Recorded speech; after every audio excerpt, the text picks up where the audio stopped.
¿Ustedes se acordáis de los breakers? O el breakdance, que es lo mismo.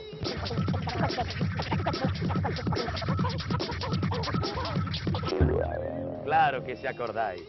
Esos muchachos de color, concretamente negros, que salían a la calle a bailar con un casetillo y un trozo de cartón, humildemente, pero con mucho arte. Pues eso es lo que yo quiero hacer, eso es lo que yo me he propuesto, llevar a mi ciudad mi arte ecléctico, la cultura andaluza y la cultura asturiana fusionada, todo su arte. A tal efecto y necesidad he montado un pequeño tablao. Para hacer las labores de guitarrista me acompaña a la guitarra mi buen amigo Pedro. Xurde, pero si yo no sé tocar la guitarra. ¿Y qué más dará, Pedro? ¿Qué más dará que no sepas tocar, hombre? ¿A qué estás? A la vuelta, hombre. Ahí, ¿eh? Hazlo con arte. Y ese toro enamorado de la luna que abandona por las noches la maná y es pintado de amapola y aceituna y le puso campanero el mayoral. ¡Ole! Hasta luego, caballero. Hasta luego. Póngame a los pies de su marido. ¿Qué tal? ¿Cómo estáis? Muy bien. Qué bien se os ve. Qué gente guapa en esta ciudad, ¿verdad, Pedrito? Si es que uno se queda tonto mirando. Mira qué hermosura, mira qué niñas jóvenes.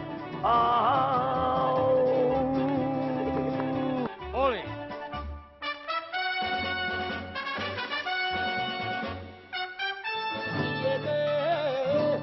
Valle del Cauda.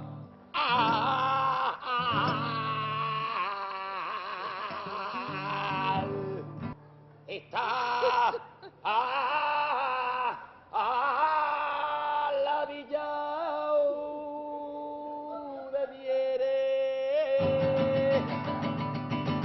la villa de Viere.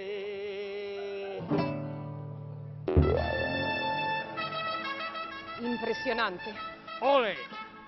Con Turón y Figaredo, Río Turbio y Vegadoto, y esa fiesta tan nombrada de los mártires famosos, ay de los mártires famosos, ay de los mártires famosos.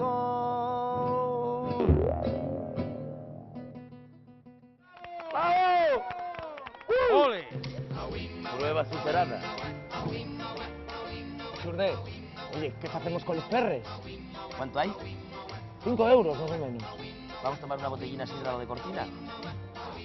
O una tapita de caracoles, escargot y unos finitos, ¿eh?